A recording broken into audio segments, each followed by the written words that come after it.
Aquela tarde de domingo começou como tantas outras no Rio de Janeiro. O sol escapava entre nuvens preguiçosas e a brisa leve que soprava do mar carregava o cheiro salgado da Baía de Guanabara. O aterro do Flamengo pulsava com vida. Famílias fazendo piqueniques, casais deitados na grama, crianças correndo de um lado para o outro no parquinho. Entre elas estava Caio. Com 7 anos recém-completados, Caio Nogueira era um menino miúdo, de olhos grandes e castanhos, curiosos com o mundo. Tinha um boné vermelho que nunca tirava da cabeça, presente da irmã mais velha, Duda. Naquele dia, ele usava uma camiseta azul clara e sandálias de borracha. Helena, sua mãe, observava de longe, sentada num banco de madeira com uma garrafa de água na mão, tentando se refrescar. Era seu costume, deixar o filho correr livre, mas sempre sob olhar atento. Às 16h32, segundo a marcação do celular de um pai que filmava sua filha no escorregador, Caio aparece correndo pela lateral do parquinho, sorrindo. Ele dá uma volta completa ao redor da estrutura, passa por um grupo de crianças e desaparece atrás do grande tubo laranja do escorrega. Essa é a última imagem conhecida dele. Se você chegou até aqui, é porque essa história te tocou. Aproveita e se inscreve no canal para acompanhar cada detalhe dessa investigação que, por anos, permaneceu envolta em silêncio.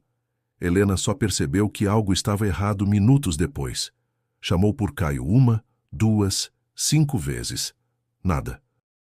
Deixou a garrafa no banco e caminhou pelo parquinho, olhando debaixo dos brinquedos, chamando o nome dele com mais força.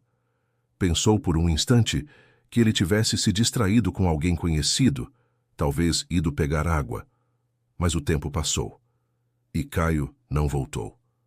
Duda, então com 13 anos, estava com o pai comprando picolé a poucos metros dali. Voltaram correndo ao ouvir os gritos da mãe. A partir daquele momento, o domingo deixou de ser um dia comum. A polícia foi acionada às 17h08. Em menos de 1 hora, uma equipe da PM estava no local, organizando um cordão de isolamento ao redor do parquinho e recolhendo depoimentos. Algumas crianças disseram que viram Caio correndo para aquele lado ali, apontando para um dos jardins ao sul. Um homem de bicicleta disse que achava ter visto o menino subindo sozinho pela ciclovia, mas nada era concreto. Quando o céu escureceu e as luzes da cidade começaram a brilhar, Helena ainda gritava o nome do filho, agora com a voz rouca e os olhos inchados. O aterro do Flamengo, tão cheio de vida horas antes, tornava-se palco de um pesadelo.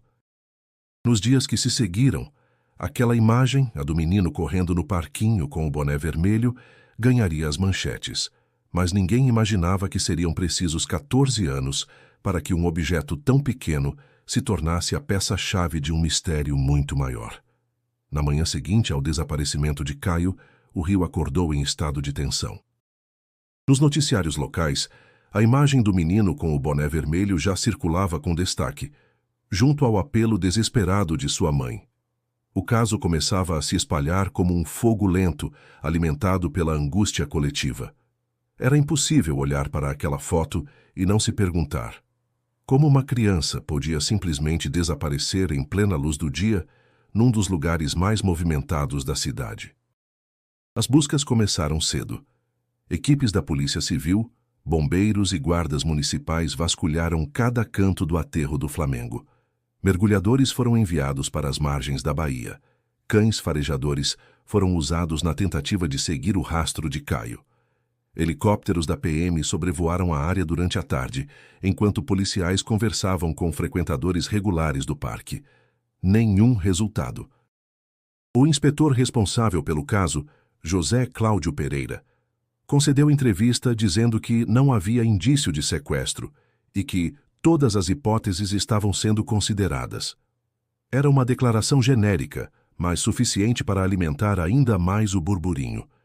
As redes sociais, ainda em crescimento em 2009, explodiam com teorias, acusações e falsas pistas. Alguns afirmavam que Caio tinha sido levado por um conhecido da família. Outros diziam que ele havia se perdido e estava escondido com medo. Nenhuma dessas ideias se sustentava. Helena, por sua vez, não arredava os pés do aterro. Passou a noite anterior ali mesmo, sentada em um banco, enrolada numa manta que uma senhora desconhecida lhe ofereceu. Duda insistiu para que ela voltasse para casa, mas não teve sucesso. Ele vai voltar, e eu preciso estar aqui quando ele aparecer, repetia. Na segunda-feira, a escola de Caio organizou uma caminhada com os alunos pela orla, distribuindo panfletos. Voluntários se juntaram. Cartazes com a foto do menino começaram a aparecer nos postes, bancas de jornal, portões de prédios. O número do Disque Denúncia foi divulgado amplamente. Em poucas horas, dezenas de ligações foram recebidas, quase todas sem fundamento. Mas uma chamou atenção. Um homem ligou dizendo que tinha visto um garoto semelhante a Caio entrando num carro preto, estacionado perto do MAM, por volta das 5 da tarde do domingo. A polícia buscou imagens de câmeras de segurança da região. Conseguiram localizar um veículo escuro passando na avenida, mas era impossível ver se havia uma criança no banco de trás. A placa estava ilegível. Naquela mesma tarde, um policial à paisana encontrou um boné vermelho jogado atrás de uma mureta próxima à Marina da Glória.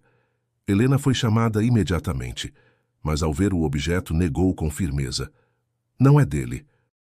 O do Caio tinha uma costura branca na aba. Esse não tem. A busca recomeçou do zero. Enquanto isso, repórteres se amontoavam na frente do prédio da família Nogueira, no bairro de Laranjeiras. Alguns vizinhos começaram a evitar contato. Outros davam entrevistas sem saber exatamente o que dizer. A mãe de um colega da escola comentou que Caio às vezes ficava muito sozinho no parquinho, como se aquilo justificasse alguma coisa. Um taxista que sempre passava pela região afirmou que havia visto um homem estranho observando as crianças alguns dias antes, mas não soube descrever o rosto. Essas declarações iam para o noticiário da noite, cada uma como se fosse a peça definitiva de um quebra-cabeça impossível. No final da semana, a comoção já tinha tomado conta da cidade. Pessoas de outros estados começaram a mandar mensagens de solidariedade. Helicópteros sobrevoavam a área quase diariamente. Ainda assim, nenhum vestígio real havia sido encontrado. Na sexta-feira, 5 dias após o desaparecimento, a delegacia realizou uma coletiva de imprensa. O delegado, visivelmente pressionado, reforçou que nenhuma possibilidade estava descartada, mas admitiu que a investigação enfrentava dificuldades. Helena, sentada na primeira fila, tremia de raiva e desespero. Eles não sabem de nada, murmurou para Duda. Estão perdendo tempo. Naquela mesma noite, ela voltou ao aterro sozinha. Sentou-se no mesmo banco em que estivera no domingo. Era como se, ali, ainda restasse algum fio de conexão com o filho. Ficou olhando o parquinho vazio, imaginando cada passo de Caio, cada movimento, cada possibilidade. Na mente de Helena, uma pergunta começava a ganhar forma. Não dita, mas cada vez mais presente. E se ele não tivesse se perdido? E se alguém o tivesse levado? Naquela noite, enquanto a cidade adormecia aos poucos, algo no ar parecia diferente. Não era o fim das buscas, era apenas o início de uma longa e dolorosa jornada por respostas que ninguém estava pronto para enfrentar. Com o passar dos dias, a narrativa sobre o desaparecimento de Caio começou a se fragmentar. O que antes era um esforço coletivo, aos poucos dava lugar a desconfianças, dúvidas e versões desencontradas. A pressão sobre os investigadores aumentava. A opinião pública queria respostas, e rapidamente. O primeiro sinal de inconsistência veio com as imagens das câmeras de segurança da entrada do aterro. Inicialmente, a polícia afirmara que não havia nada relevante. Mas ao revisar os vídeos, voluntários que ajudavam a família notaram uma sequência que mostrava um homem alto, usando blusa de moletom cinza, andando próximo ao parquinho pouco antes do desaparecimento. O homem não era um frequentador conhecido do local e não apareceu em mais nenhuma gravação depois daquele momento. A polícia alegou que havia analisado o trecho e que não identificara comportamento suspeito. Ainda assim, a dúvida estava lançada. Nos depoimentos das testemunhas, mais contradições começaram a surgir. Um dos meninos que brincava com Caio no escorregador disse em um primeiro momento que o viu correr para os balanços. Depois afirmou que Caio foi chamado por alguém fora do parque. Uma senhora que vendia doces próximos ao local garantiu que ouviu o grito de uma criança, mas depois disse que talvez tivesse confundido com o som de um skate caindo. A cada nova informação surgia mais confusão. E isso se agravou quando a imprensa descobriu que um dos guardas municipais que estava de plantão naquele domingo havia omitido que saiu do posto por 20 minutos para ir ao banheiro do restaurante próximo. Naquele exato intervalo, Caio desapareceu. Questionado, o guarda disse que achou que não faria diferença. Mas sua omissão lançou ainda mais sombra sobre a atuação da segurança local naquele dia. Foi então que surgiu o primeiro suspeito, um homem identificado apenas como Alexandre, morador de rua que costumava dormir nas proximidades do MAN. Um grupo de jovens o filmou alguns dias antes, conversando com crianças na praça, e o vídeo circulou nas redes como se fosse uma prova. A polícia foi atrás. Encontraram Alexandre deitado sob um viaduto, confuso, assustado. Ele foi levado para prestar depoimento. Disse que lembrava de um menino correndo no domingo, mas negou qualquer envolvimento. Após 2 dias detido, foi liberado por falta de provas. Ainda assim, sua imagem ficou marcada. A família Nogueira começou a sentir os efeitos dessa virada. Helena, antes amparada, passou a ser vista com olhares de julgamento. Comentários cruéis surgiam nas redes. Por que ela deixou o filho sozinho? Será que foi descuido dos pais? Um programa policial chegou a sugerir que poderia haver algo mais naquela família. Duda, que até então se mantinha em silêncio, respondeu em uma entrevista: "Meu irmão não desapareceu por acidente. Alguém o levou. E ninguém está olhando para o lado certo." Essa declaração acendeu outra discussão, a de que a investigação estava sendo mal conduzida desde o início.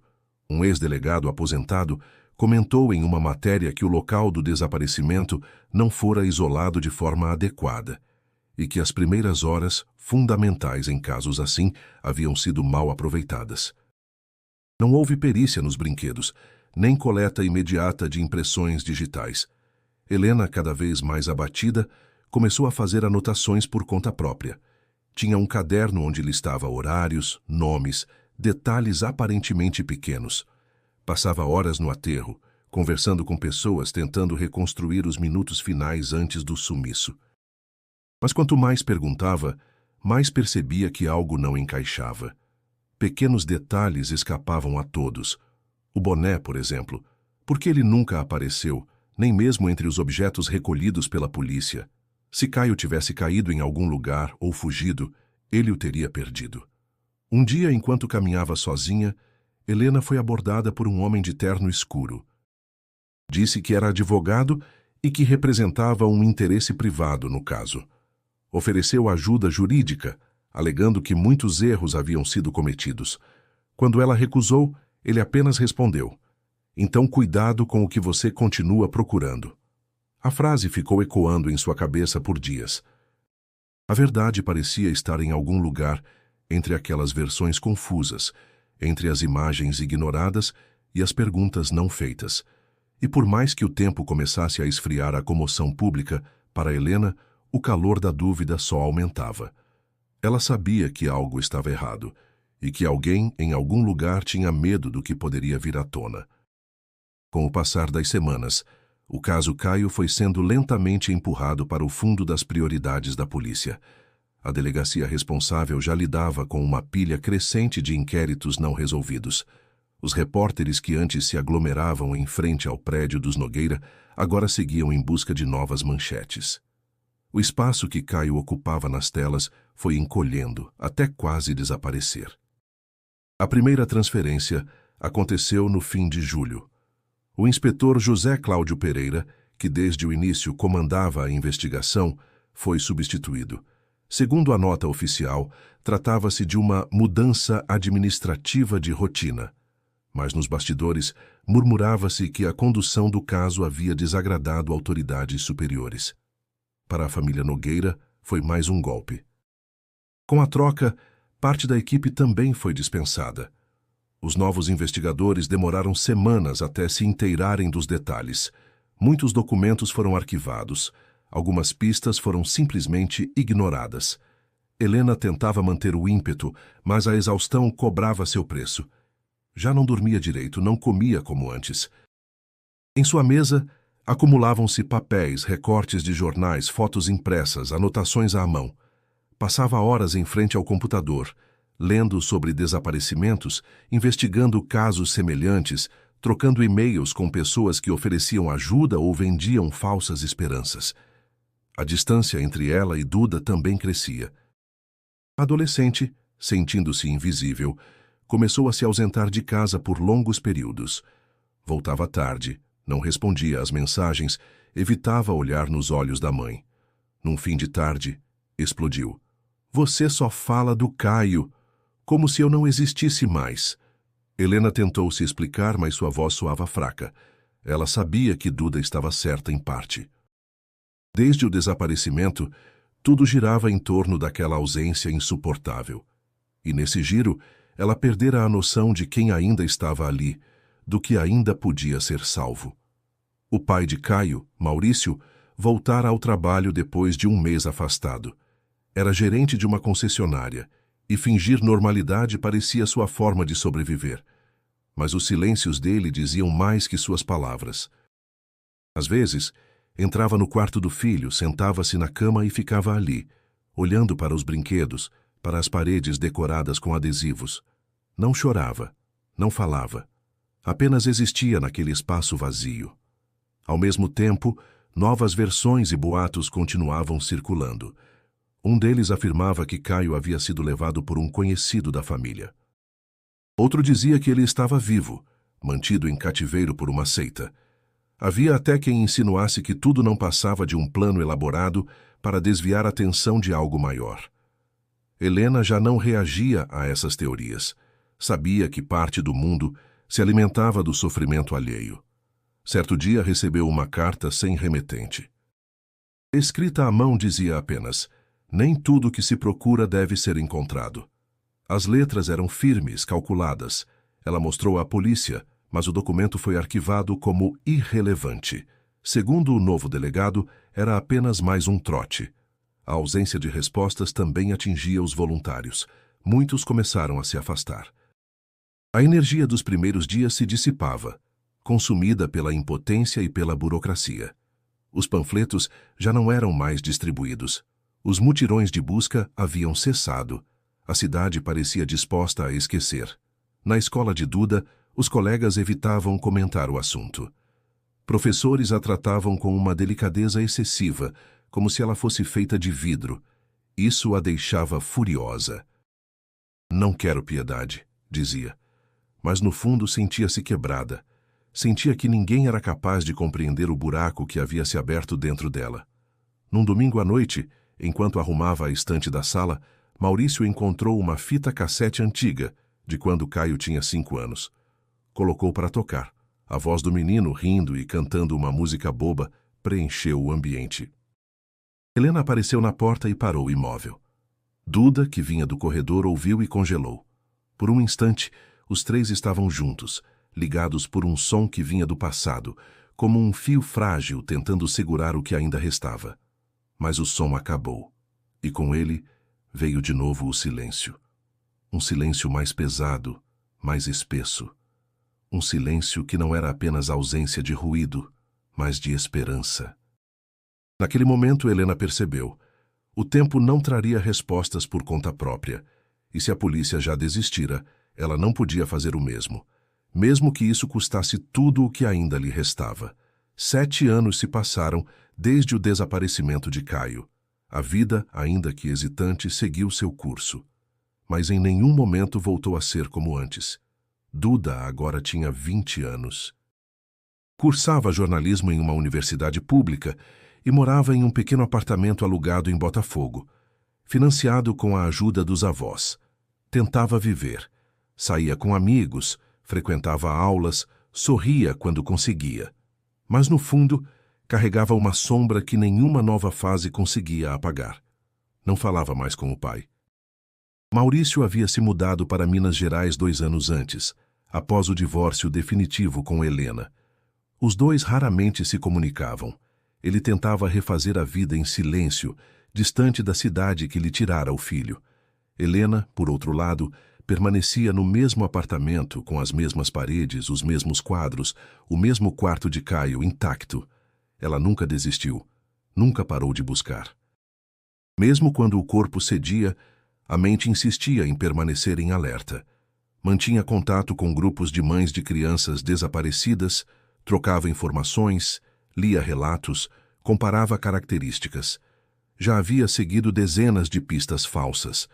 Cada uma era uma ferida nova, mas nenhuma lhe arrancava a convicção de que Caio ainda estava vivo.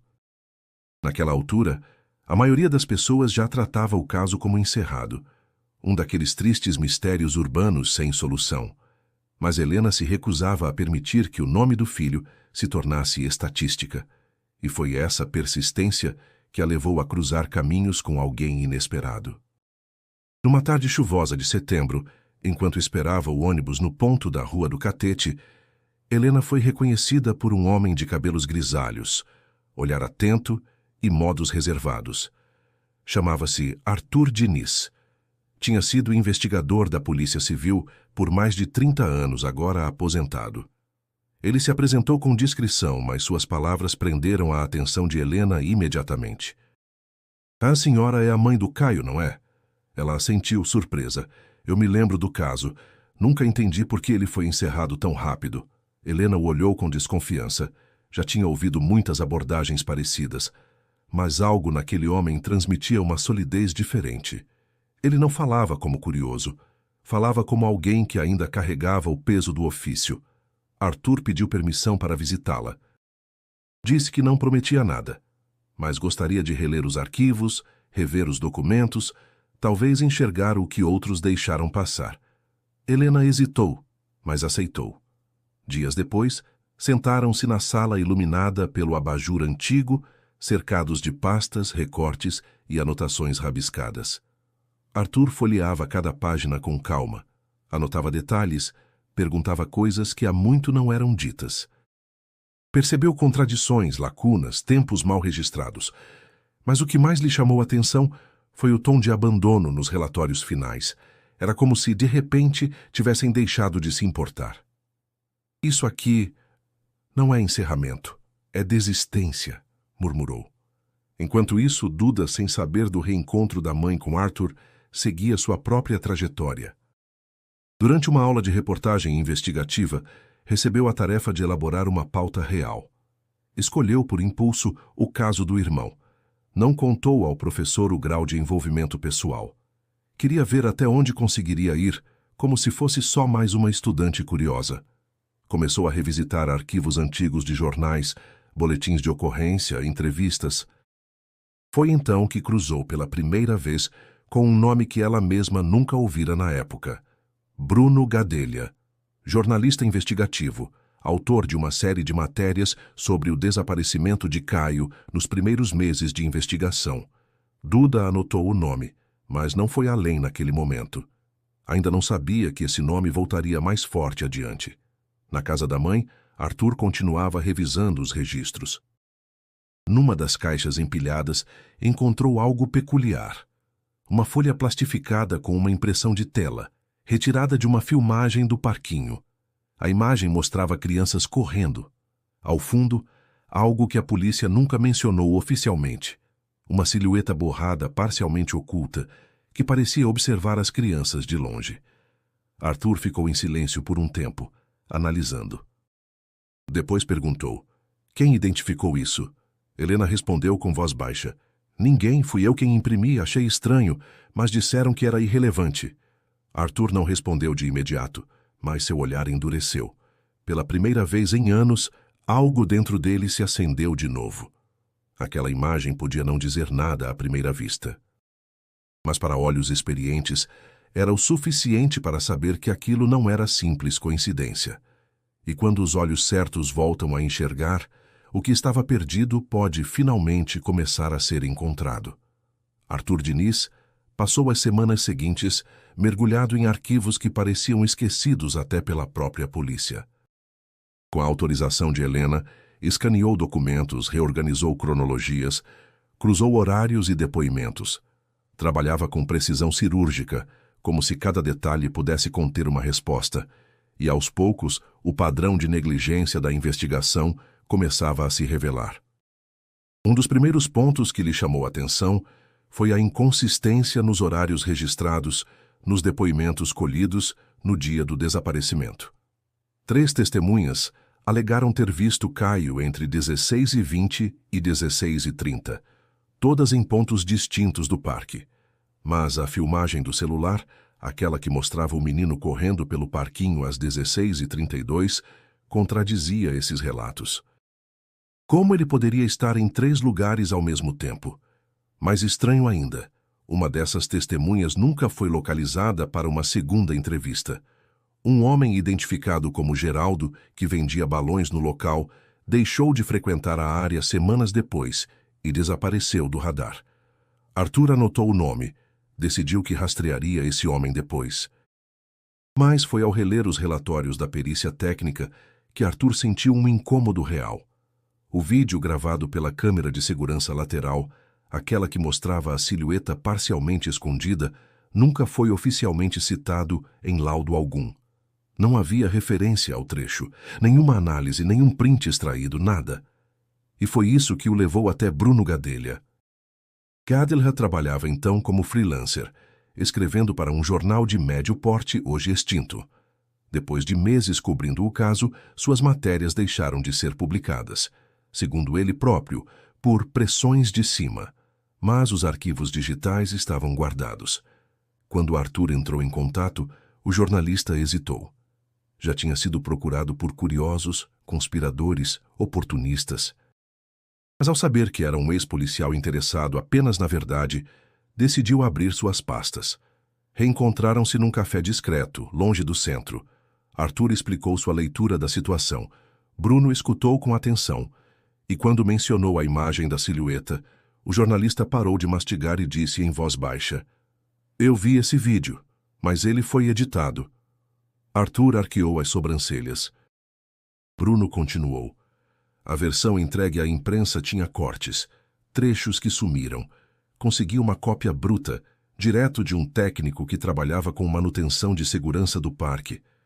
Fiquei com medo de publicar na época, mas guardei. Vou te mostrar.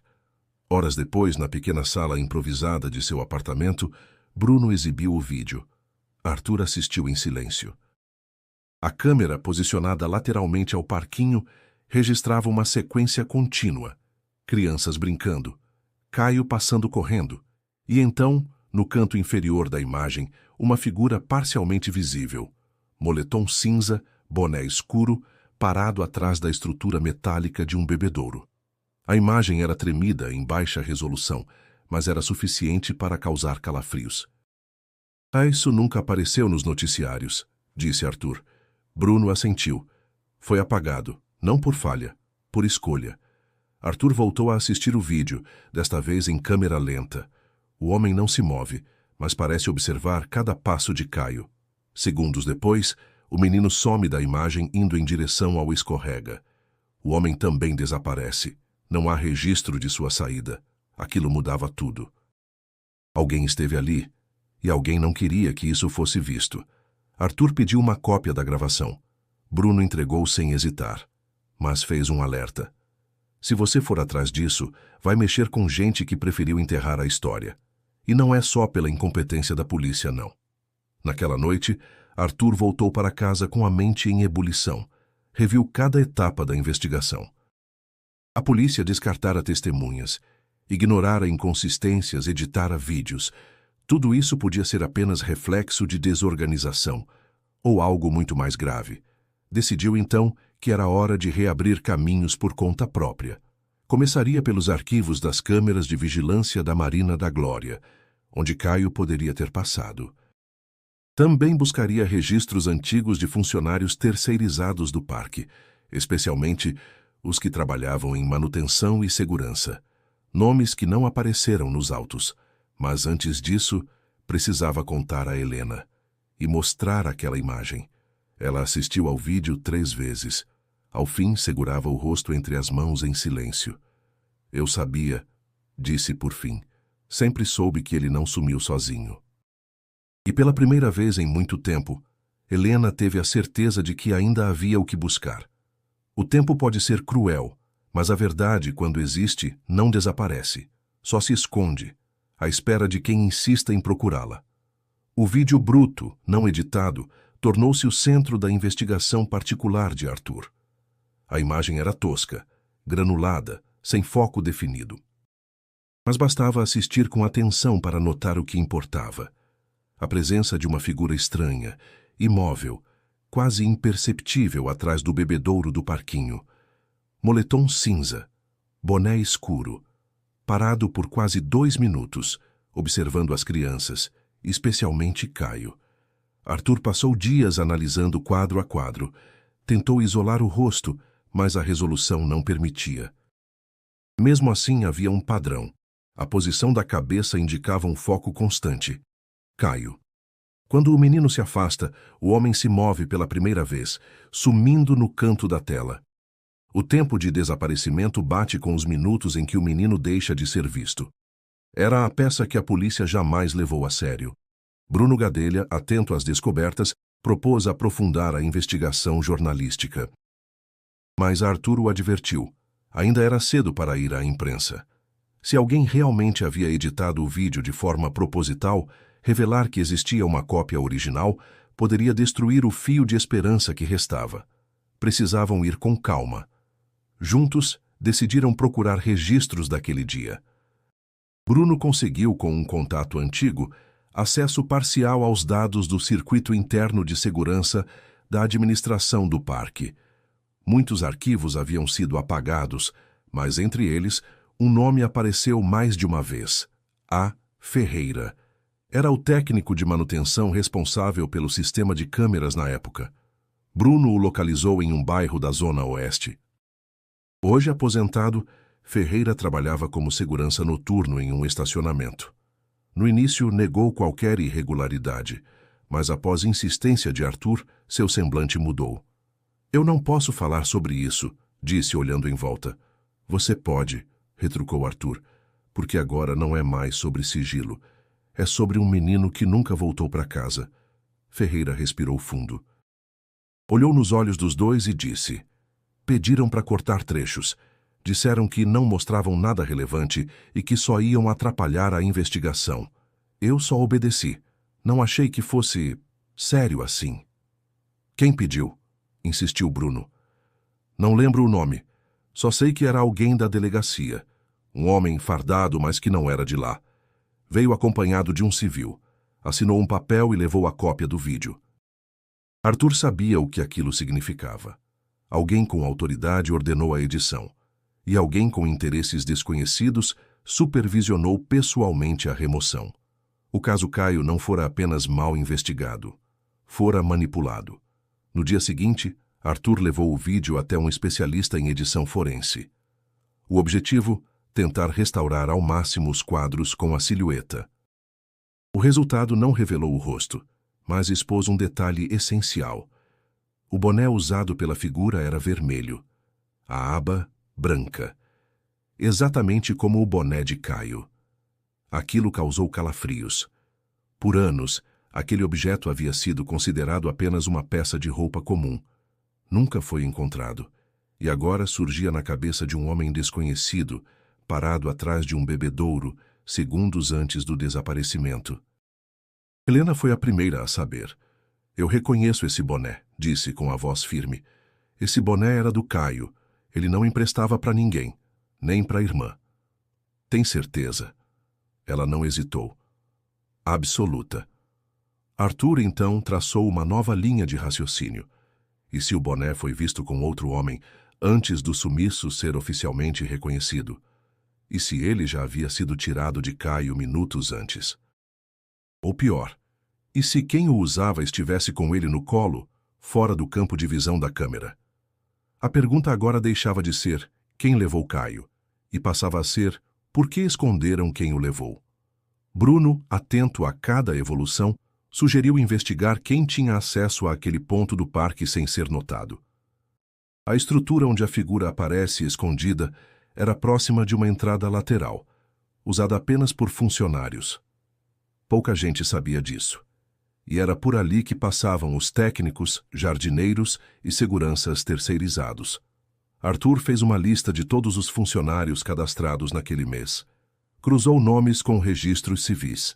4 não batiam com o RG, um deles não constava em lugar nenhum desde 2010. O nome: Marcos A. de Paula. Você já viu esse nome antes? Perguntou Bruno. Nunca, respondeu Arthur. Mas agora ele é a nossa única pista real. E se há uma verdade que o tempo não apaga, é que ninguém desaparece por completo. Sempre deixa um rastro. Mesmo que comece por um boné vermelho escondido em plena luz do dia. O nome Marcos A. de Paula era um fantasma. Constava como técnico terceirizado da manutenção elétrica no parque em 2009, mas não aparecia nos cadastros da empresa contratada. Nenhum endereço fixo, nenhum contato de emergência, documento emitido no Espírito Santo, última movimentação bancária registrada em 2011. Depois disso, sumiço completo. Arthur cruzou dados, acessou registros antigos com a ajuda de ex-colegas e descobriu que Marcos havia usado 2 CPFs diferentes em menos de 4 anos. Um deles associado a um endereço abandonado na Glória, um prédio comercial desativado há mais de uma década, conhecido por ter sido um depósito do governo estadual, depois repassado a uma construtora que faliu.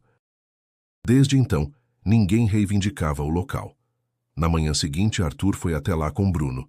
O prédio de 3 andares estava parcialmente pichado, janelas quebradas, portão enferrujado.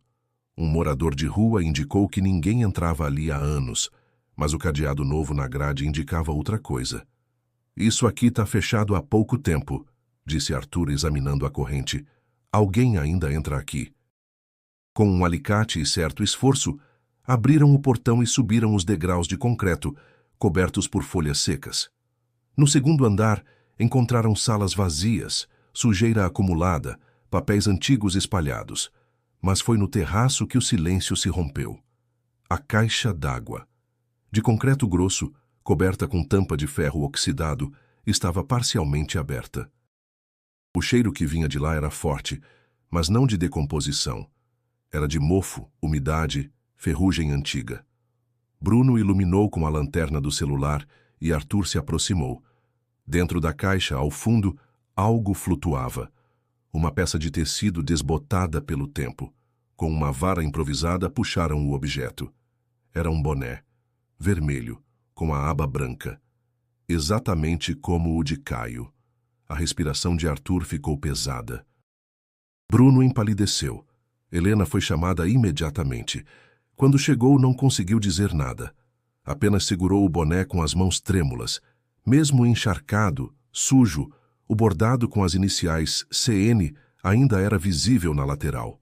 Caio Nogueira. É dele, disse com a voz embargada. Esse boné é dele. Eu mesma bordei essas letras. Arthur levou o objeto direto ao IML, onde pediu análise de DNA. Era possível que, mesmo depois de tantos anos, traços biológicos ainda estivessem preservados no tecido. O processo levou dias, mas quando o laudo chegou, a confirmação veio com a força de um terremoto. O boné pertencia a Caio. DNA compatível, presença de células epiteliais e resquícios de suor antigo. A polícia foi informada. A imprensa ainda não. Arthur sabia que era questão de tempo até tudo vazar, mas queria organizar a nova linha de investigação antes que os holofotes voltassem a cegar quem buscava a verdade. Com o novo achado, a delegacia não teve escolha. Reabriu oficialmente o inquérito.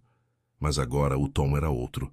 O delegado atual, embora cauteloso, reconheceu que falhas haviam sido cometidas. Uma equipe foi enviada ao prédio abandonado, que passou a ser tratado como cena potencial de crime. Técnicos realizaram varredura com equipamentos modernos, buscando vestígios biológicos, digitais, qualquer indício de movimentação. No interior da caixa d'água, foram encontrados fios de cabelo e um pedaço de plástico azul. Perto dali, uma pequena pulseira infantil, partida enterrada sob poeira e folhas secas. Não havia como afirmar ainda se tudo pertencia a Caio, mas o contexto indicava que aquele lugar havia sido usado e escondido com intenção. Duda foi a última a saber. Ao ver o boné, não chorou. Ficou imóvel por alguns minutos, segurando o objeto com cuidado. Depois perguntou apenas: se o boné estava lá, o que mais pode ter estado? Essa pergunta ecoou por dias. Bruno publicou uma reportagem especial com os dados confirmados, sem expor a localização exata do prédio por segurança. O impacto foi imediato. O caso voltou às manchetes. Helena passou a receber ligações de jornalistas, curiosos, oportunistas, mas dessa vez ela não estava mais sozinha. Arthur sabia que o nome de Marcos A. de Paula era a chave. E o prédio, a porta que ele abriu em segredo. Agora, restava descobrir o que mais foi deixado para trás. Porque a verdade estava voltando, fragmentada sim, mas viva. E tudo indicava que, ali, começava uma nova fase. Uma fase que não permitiria mais silêncio. 3 dias após a descoberta do boné na caixa d'água, a notícia vazou para a imprensa. Apesar dos esforços de Arthur e Bruno para manter a informação sob controle, uma fonte anônima dentro da delegacia entregou o relatório do IML para uma repórter sensacionalista. O impacto foi imediato. Manchetes estampavam: boné de menino desaparecido há 14 anos é achado em prédio abandonado. O caso Caio, por fim, explodira novamente. A cobertura ganhou força nacional. Programas de TV voltaram a abordar a história, agora com mais teor acusatório do que investigativo. Helena foi perseguida por equipes de reportagem na porta de casa. Duda recebeu mensagens de estranhos, alguns solidários, outros ofensivos. As redes sociais se inflamaram com teorias, especulações e julgamentos. No meio disso, a polícia teve que se pronunciar oficialmente. O novo delegado à frente do caso afirmou que todas as linhas de investigação estavam sendo reavaliadas e que o prédio onde o boné foi encontrado passaria por uma análise detalhada. Disse também que o nome de Marcos A. de Paula era tratado como pessoa de interesse. Mas não houve qualquer menção ao fato de que esse nome sequer constava corretamente nos registros oficiais da época. Para Arthur, isso era um sinal claro. Mesmo com o caso reaberto, o sistema seguia tentando controlar os danos. Não havia pressa em encontrar culpados. Havia cautela em proteger estruturas maiores. Bruno, frustrado, escreveu um novo artigo, desta vez mais duro, cobrando transparência e exigindo acesso público ao andamento da investigação. Recebeu um telefonema anônimo à noite. "Pare de cavar." Ele desligou sem responder. Enquanto isso, Helena era novamente sugada por uma espiral de exaustão. Era como reviver o inferno dos primeiros meses. Mas agora havia mais. A dor do tempo perdido. O peso de saber que pistas haviam sido ignoradas, ocultadas, apagadas. Voltou a sofrer de insônia. Passava as madrugadas relendo os cadernos antigos, tentando encontrar algum nome, algum evento que pudesse estar conectado ao tal Marcos. Foi Duda quem teve a iniciativa seguinte. Certa noite, mexendo em um álbum de fotos antigas, ela se deparou com uma imagem tirada no dia do desaparecimento. Era uma selfie tirada com o pai, minutos antes do sumiço. Ao fundo, no canto da imagem, aparecia parte de uma figura borrada. Estava longe, quase fora de foco, mas Duda reconheceu o boné escuro e o moletom cinza. Ela não sabia explicar por quê, mas sentia que era a mesma pessoa do vídeo. Mostrou a foto para Arthur e Bruno. Arthur levou para o mesmo especialista forense que analisara o vídeo do parquinho. O laudo preliminar indicava alta possibilidade de ser o mesmo indivíduo presente nas imagens analisadas anteriormente. Não era uma confirmação, mas era o suficiente para reforçar a linha investigativa. Com a pressão pública crescendo, a delegacia foi obrigada a montar uma força-tarefa. Nova equipe de peritos foi destacada para revisar arquivos antigos. Documentos esquecidos, laudos incompletos, evidências mal registradas, tudo passou a ser reavaliado. E nesse processo, um novo erro emergiu. A descrição do suspeito feita por uma testemunha infantil descartada à época por ser considerada imprecisa, coincidia com a aparência física de Marcos à de Paula. A imprensa, ao tomar conhecimento disso, foi implacável. Manchetes acusavam a polícia de negligência deliberada. Programas matinais exploravam o drama da família com trilha triste, imagens de arquivo e narrações arrastadas. Helena recusava entrevistas. Duda também. Era Bruno quem assumia o papel de porta-voz informal, controlando o que era divulgado e protegendo os detalhes mais sensíveis da investigação. Num intervalo de trégua, Helena e Duda se sentaram à mesa da cozinha. Não diziam nada. Apenas dividiam o silêncio, como duas sobreviventes de uma guerra longa demais. Até que Duda falou: "Eu não sei se quero saber tudo." Helena entendeu. Às vezes a verdade dói mais do que a dúvida. Mas naquele ponto, não havia como voltar atrás. Arthur também sabia disso, e sabia que precisavam de mais. Algo que ligasse Marcos a Caio de forma concreta. No dia seguinte, Duda teve uma ideia: procurar por antigos vizinhos do prédio abandonado. Alguém em algum momento teria visto algo.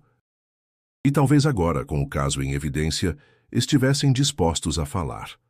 Arthur gostou da sugestão. Bruno também. E assim, um novo ciclo começava. Um ciclo onde cada lembrança esquecida podia se tornar uma peça essencial. Porque a verdade, por mais que tentem escondê-la, tem um jeito curioso de ressurgir, quando menos se espera. As perguntas sobre Marcos A. de Paula cresciam, mas as respostas continuavam escassas. Enquanto a polícia seguia em marcha lenta, Arthur, Bruno e Duda começaram a entrevistar moradores antigos da região ao redor do prédio abandonado. A busca era por qualquer lembrança, qualquer detalhe, por menor que fosse. Na terceira visita, encontraram Dona Yolanda, uma senhora de 78 anos que morava há mais de 40 no mesmo apartamento de frente para o edifício. Apesar da idade, sua memória era afiada. E quando Bruno mostrou a ela uma foto do prédio nos anos 2000, ela respondeu com clareza. Tinha sim um homem que vivia ali de vez em quando. Ninguém sabia muito dele. Era calado, meio estranho. Usava sempre blusa de frio, mesmo no calor. Arthur pediu mais detalhes. Yolanda pensou por um instante. Ele passava com sacolas, ficava mexendo na lixeira do prédio. Às vezes sumia por semanas, depois aparecia de novo. Uma vez vi ele entrando lá tarde da noite com uma criança no colo. O silêncio que seguiu foi denso. "A senhora tem certeza?" perguntou Duda quase sem voz. "Tenho." Era uma criança pequena. Eu achei que fosse filho dele, mas nunca a vi saindo. Essa afirmação mudou tudo. Era a primeira vez que alguém relatava ter visto um adulto entrando naquele prédio com uma criança. Arthur anotou cada palavra e, com a permissão de Yolanda, gravou o depoimento. Ainda não era prova concreta, mas era mais do que tinham até então. Era uma testemunha ocular.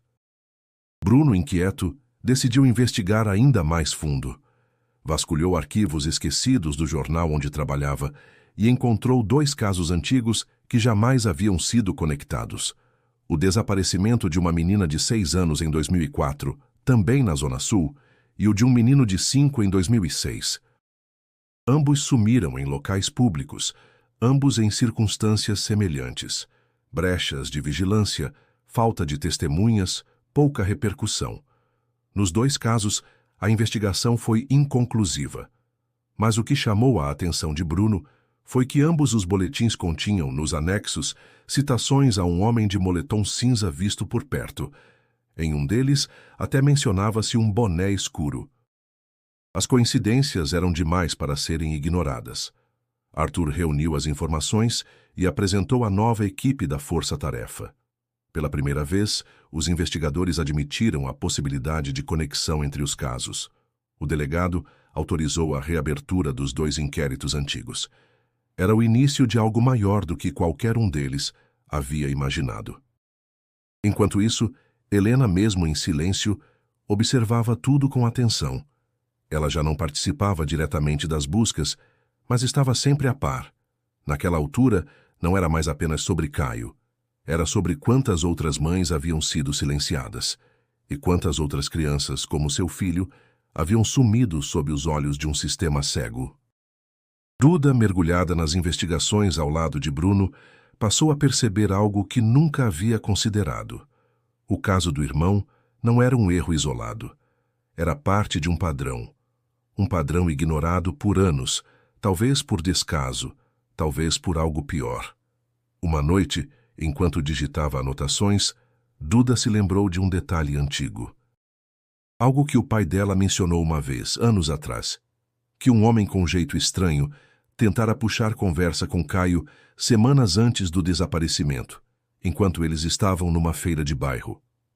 Na época, Maurício achou que fosse apenas alguém inconveniente. Mas agora aquele momento ganhava outra luz. E se ele já vinha observando o Caio antes? Perguntou Duda quando contou a Arthur. Predadores fazem isso, respondeu ele. Escolhem, esperam, agem na brecha. Essa hipótese reforçava o padrão.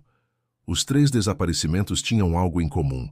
As crianças sumiram em locais onde se sentiam seguras. Ambientes públicos, conhecidos. Era uma estratégia, uma assinatura. Bruno decidiu publicar uma matéria extensa conectando os casos. Não acusava diretamente, mas colocava os pontos lado a lado. A repercussão foi explosiva.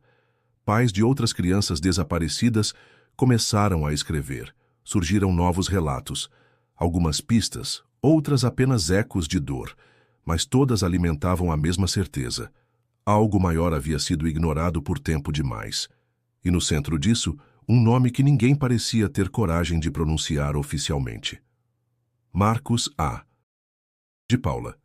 Ele ainda era um fantasma, mas agora cercado de vozes. E quando fantasmas começam a ser nomeados, não há mais volta, porque o passado, por mais enterrado que esteja, sempre encontra um jeito de voltar à superfície. Foi em meio aos relatos que surgiam após a reportagem de Bruno que apareceu o nome que ninguém esperava. Vicente. Um morador de rua, hoje com 63 anos, conhecido na glória por vender artesanato feito com sucata. Um voluntário da igreja local mencionou, sem saber da dimensão do que dizia, que Vicente sempre contou a mesma história sobre ter visto um menino ser levado do aterro. Arthur e Bruno foram atrás. Encontraram Vicente sentado num degrau atrás da estação do metrô, enrolado num cobertor rasgado. Tinha as mãos calejadas, os olhos fundos, e falava com pausas como quem mede cada memória antes de soltá-la. Foi num domingo. Eu lembro. Porque era dia que o pessoal da praça levava comida pra gente. Eu estava ali perto do parquinho, vi o menino correndo e vi o homem que pegou ele. Bruno se inclinou contendo a respiração.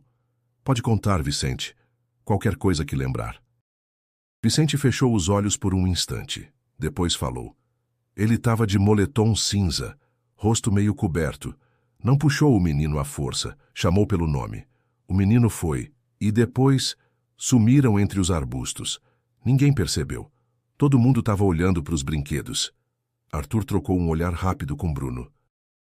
Se Vicente estava falando a verdade, isso explicava como Caio foi levado sem alarde, sem gritos, sem reação. Você contou isso para alguém? Perguntou Arthur. Contei sim, um policial, uns 2 dias depois. Ele anotou, mas falou que não era confiável, que morador de rua vê coisa demais.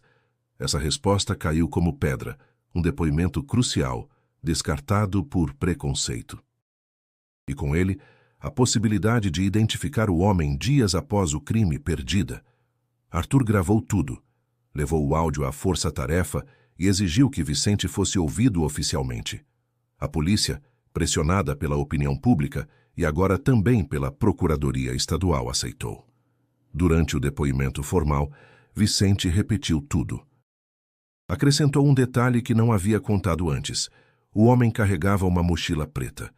Disse que viu algo brilhando pendurado na lateral. Não soube dizer o que era, mas foi um fragmento a mais. Um fragmento real. Enquanto isso, Bruno seguia investigando os 2 outros desaparecimentos. O de 2004 e o de 2006. E encontrou um padrão inquietante. Em ambos os casos, também havia relatos descartados de moradores de rua. Em um deles, o homem era descrito como alguém calmo demais ao carregar uma criança chorando. No outro, como silencioso, com olhos frios. Duda, por sua vez, voltava ao prédio abandonado na glória.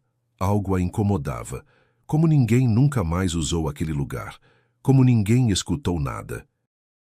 Foi lá sozinha que encontrou, entre pedaços de gesso e madeira podre, uma folha de papel úmida, quase ilegível. Era parte de uma lista de materiais de limpeza com o nome de um fornecedor no rodapé. A data: abril de 2010. Levou até Arthur. Ele confirmou. Aquele prédio não estava completamente abandonado, como todos pensavam. Alguém manteve o lugar por pelo menos um ano após o desaparecimento de Caio. Isso levantava a hipótese de que o local havia sido usado como abrigo ou esconderijo, talvez para mais de uma vítima. Essa nova linha a assustava, mas também impulsionava.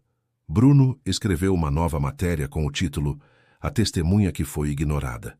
A matéria causou impacto. Debates acalorados surgiram sobre como o preconceito social compromete investigações. Helena foi procurada por advogados interessados em reabrir o processo judicial contra o Estado. Ela recusou. Não quero processo, quero verdade, respondeu. Arthur, agora mais determinado que nunca, decidiu aprofundar a investigação sobre o histórico de Marcos A. de Paula. Pediu ajuda a uma ex-colega da inteligência da Polícia Civil. Depois de dias de pesquisa, ela trouxe algo inesperado. O nome verdadeiro de Marcos não era Marcos. O CPF usado em um dos registros era falso. O nome verdadeiro, ainda sob sigilo, constava em uma base de dados restrita e estava vinculado a um programa de proteção de testemunhas encerrado anos atrás. Ele usou identidade falsa para se esconder, disse Arthur. Mas se escondeu de quê? Essa pergunta encerrava a noite com mais peso do que todas as anteriores. Porque se o homem que levara Caio era alguém protegido pelo próprio Estado, as consequências iam muito além do que qualquer um poderia imaginar. E se até então a luta era contra o esquecimento, agora era também contra o silêncio imposto por dentro. Porque a verdade, às vezes, não está enterrada, está guardada, com cadeado. A revelação de que Marcos A. de Paula usava identidade falsa e esteve vinculado a um programa de proteção de testemunhas virou a investigação de cabeça para baixo. Aquilo não era apenas uma pista. Era uma brecha dentro do próprio sistema que jurava proteger a população. Arthur, até então contido, permitiu-se um instante de indignação. Ele sabia o que aquilo significava. Alguém, em algum lugar, garantira que aquele homem desaparecesse, mesmo depois do que ele fez. Bruno, com acesso a contatos na imprensa jurídica, conseguiu confirmar que o nome verdadeiro de Marcos havia sido vinculado a um caso de corrupção em órgãos públicos no norte do país. Ele era uma testemunha-chave contra um grupo criminoso e, em troca do depoimento, ganhou nova identidade e recomeço no Rio de Janeiro. Mas ninguém previu que esse recomeço viria acompanhado de algo muito mais sombrio. Ele fugia de um grupo e se escondeu cometendo crimes ainda piores, perguntou Duda, pasma.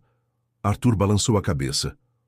Ou talvez o que o levou a ser protegido não era tão limpo quanto parecia. O trio decidiu agir com independência.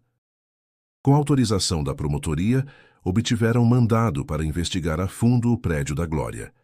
Voltaram com equipamentos mais sofisticados, acompanhados de um técnico forense voluntário. O objetivo era um só: buscar vestígios que comprovassem que o local fora usado como cativeiro. No terceiro andar, atrás de uma parede falsa coberta com tábuas soltas, encontraram um compartimento estreito, mal ventilado.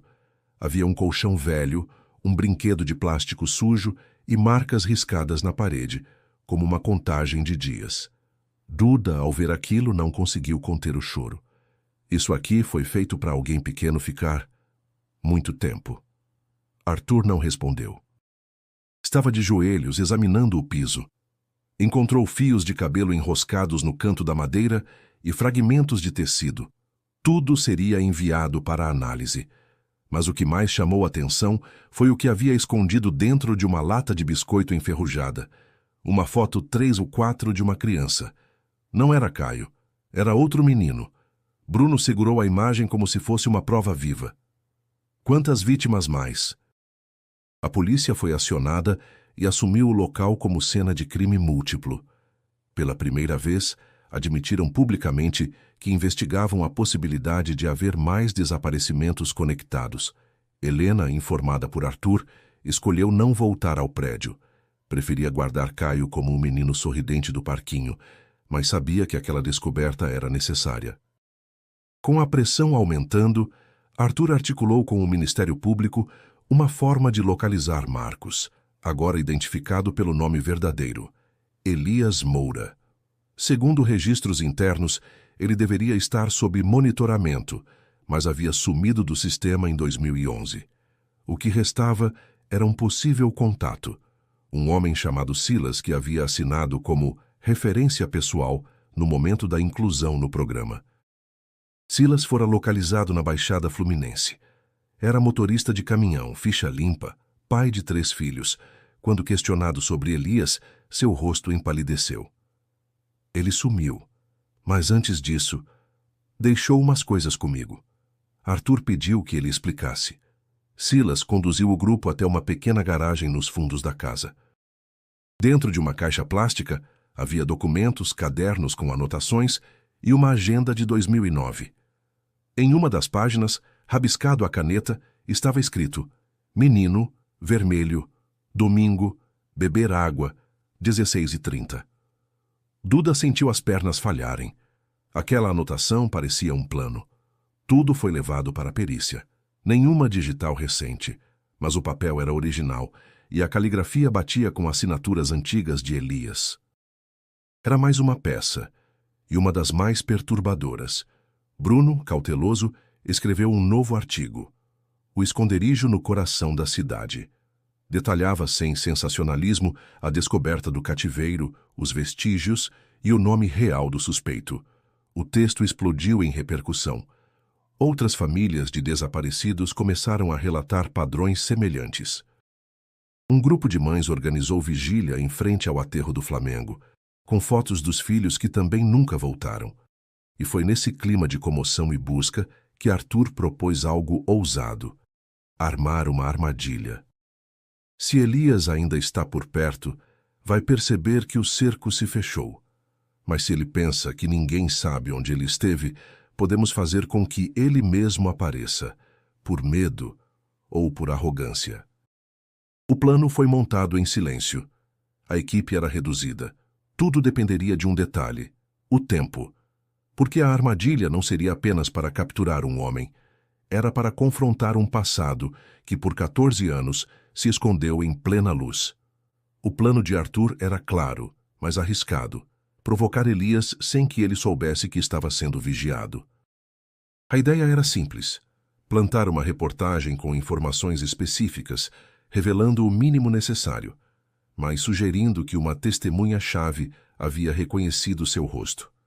O objetivo era induzi-lo a agir, fugir ou reaparecer. Qualquer movimento seria suficiente. Bruno assumiu a tarefa. Redigiu uma matéria meticulosamente calculada.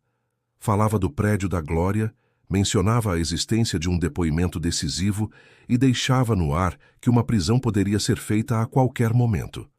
A publicação foi ao ar numa segunda-feira de manhã. Menos de 20 horas depois, um homem entrou em contato com a redação usando um telefone público. A voz era baixa, tensa. Pediu para falar com Bruno. Disse apenas: "Vocês não sabem o que estão mexendo. Esqueçam isso." Bruno, gravando a ligação, respondeu com frieza: "Nós sabemos mais do que você imagina. E agora é só questão de tempo." A ligação foi rastreada. A cabine ficava numa rua lateral de São Cristóvão, próxima de um antigo galpão industrial abandonado. Arthur imediatamente reconheceu o padrão. Elias havia repetido o mesmo comportamento: se esconder em espaços esquecidos, perto de zonas de passagem, longe de câmeras. A equipe da Força Tarefa foi acionada. Policiais à paisana cercaram a área, mas não invadiram. Esperaram. 3 noites depois, por volta das 2 da manhã, um homem foi visto entrando no galpão. Magro, cabelo grisalho preso por um boné escuro, moletom cinza. A imagem das câmeras de vigilância móvel montada na rua lateral foi clara o suficiente. Era Elias. Arthur decidiu que entraria ele mesmo. Estava preparado.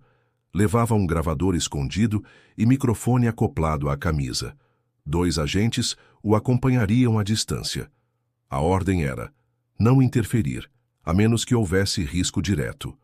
O objetivo era extrair a verdade, se possível, a confissão. Ao entrar no galpão, Arthur viu Elias no canto, agachado, fumando. O cheiro de mofo e óleo velho impregnava o ambiente. Quando os olhos dos dois se encontraram, houve silêncio. Longo. Tenso. "Você é o policial", disse Elias, sem se mover. Arthur confirmou com um aceno. Aproximou-se lentamente, mantendo as mãos à amostra. "Sabe por que estou aqui?" Elias tragou o cigarro, depois soltou o ar devagar. "Já passou tempo demais para isso. Para você, talvez. Para a mãe dele, não. O nome de Caio não foi dito, mas ambos sabiam de quem se tratava." Elias abaixou o olhar, depois murmurou. "Eu não ia fazer nada. Só queria sumir. De tudo. Das ameaças, das cobranças, da vida." Arthur não respondeu. Esperou. "Eu vi o menino. Ele estava sozinho. Achei que ninguém notaria." A frase cortou o ar como lâmina. Era uma admissão, ainda que velada. Arthur apertou os punhos, mas manteve o tom. "E você levou ele?" Elias ficou em silêncio. Depois assentiu. Ele não gritou. Só perguntou se eu era amigo da mãe. Eu disse que sim. A garganta de Arthur travou, mas ele precisava ir até o fim. "Por quê?" Elias demorou. Quando falou, a resposta não foi o que esperavam. "Porque eu também fui levado um dia. E ninguém me procurou. Era uma confissão, sim, mas também o início de algo muito mais profundo. Um passado enterrado, moldado pela dor que agora vinha à tona. E ainda faltava a parte mais dura, a pergunta que Arthur não podia deixar de fazer e cuja resposta ninguém queria ouvir. Arthur respirou fundo. A voz firme, mas baixa, saiu entre os dentes cerrados. "O que você fez com o Caio?" Elias não respondeu de imediato. Olhava para o chão como se buscasse palavras dentro do concreto sujo. Quando finalmente ergueu os olhos, havia cansaço neles, mas nenhum arrependimento. "Eu cuidei dele por um tempo." Arthur sentiu o estômago revirar. "Cuidou?" Ele não chorava muito, só nos primeiros dias. Depois parou de perguntar. "Você o manteve naquele prédio, trancado. Por quanto tempo?" "Meses, até eu perceber que não podia mais sair com ele, era perigoso. Gente demais procurando." Arthur se aproximou, devagar. "E depois?" Elias hesitou. Pela primeira vez, desviou o olhar.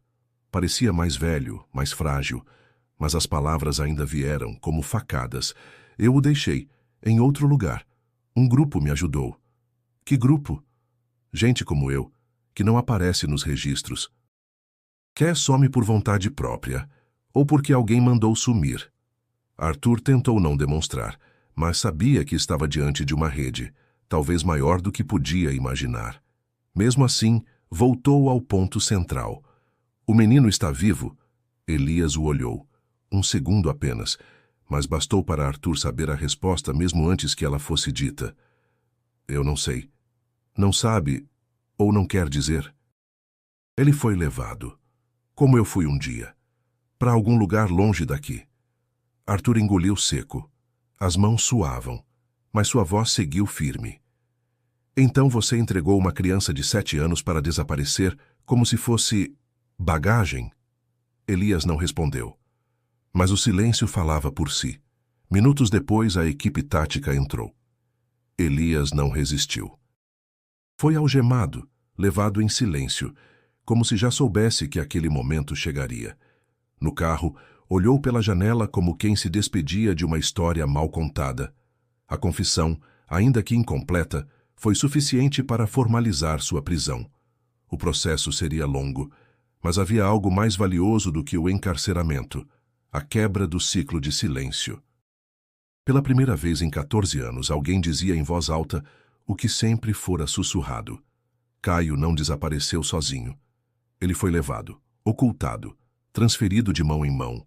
No dia seguinte, Arthur foi até a casa de Helena. Entregou a ela um envelope com o registro do depoimento. Ela leu em silêncio. Não chorou, mas seus olhos ardiam. Ele não lembra se meu filho está vivo, disse quase num sussurro. Arthur assentiu devagar. Mas isso não é o fim, Helena. É só o começo de uma nova busca.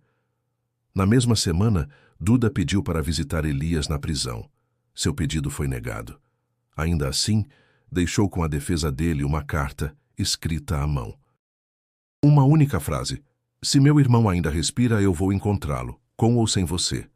E pela primeira vez desde os 7 anos de idade, Caio Nogueira voltou a existir de forma oficial. Seu nome, sua história, seu rosto circulavam novamente. Não como um caso arquivado, mas como parte de uma investigação em curso. A justiça, talvez, ainda estivesse longe.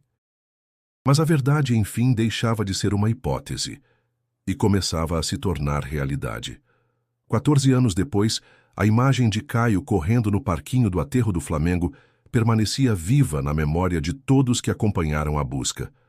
Era uma fotografia imóvel no tempo, o boné vermelho, o sorriso largo, a esperança de uma infância que nunca chegou ao fim. O caso havia atravessado gerações, mudado vidas e exposto rachaduras profundas em sistemas que deveriam proteger, mas que tantas vezes optaram pelo silêncio. Helena, agora com cabelos grisalhos e uma voz mais pausada, olhava para o boné do filho como se ele ainda guardasse segredos. O objeto resgatado da caixa d'água agora ocupava um espaço de destaque em sua sala. Não era mais apenas uma peça de roupa, havia se transformado num memorial silencioso, uma lembrança de tudo o que fora perdido, mas também de tudo o que fora resistido. Duda, por sua vez, encontrara um novo propósito. Passou a trabalhar com crianças desaparecidas, ajudando outras famílias a não sucumbirem ao descaso das autoridades. Tornou-se voz ativa em audiências públicas, lutando por mudanças nos protocolos de busca. O rosto do irmão, antes apenas uma dor guardada, agora era símbolo de luta. Ela aprendeu que o silêncio nunca seria a resposta e que, mesmo diante do vazio, havia sempre o que ser dito. Arthur voltou à rotina de aposentado, mas com a alma mais leve. Sabia que nunca encontraria todas as respostas. Mas havia trazido à tona verdades que estavam enterradas, e isso bastava. Nas caminhadas pela cidade, às vezes via mães olhando ansiosas para os filhos no parque e desejava que nenhuma delas jamais precisasse conhecer o que Helena enfrentou. O caso Caio Nogueira não foi encerrado. A justiça, ainda em andamento, prometia novas etapas, mas o ciclo de omissão finalmente fora rompido. A polícia se viu obrigada a rever protocolos, instaurar novos processos e acolher relatos antes ignorados. Outros nomes, outras histórias começaram a ser ouvidas. O eco do passado já não era só dor, mas também mudança. No quarto de Helena, a fotografia de Caio segue sorrindo. O tempo pode tentar apagar, mas há imagens que resistem a tudo. Porque, no fundo, cada criança desaparecida é muito mais que um rosto em cartaz. É o reflexo de uma esperança coletiva, de um pacto silencioso de que ninguém será esquecido. Nunca mais. Se você chegou até aqui, inscreva-se no canal para não perder as próximas histórias. Sua participação é fundamental para que vozes como a de Caio continuem sendo ouvidas. E se quiser se aprofundar ainda mais, clique agora no vídeo sugerido na tela. Juntos podemos transformar memória em ação e fazer da última imagem o começo de algo maior.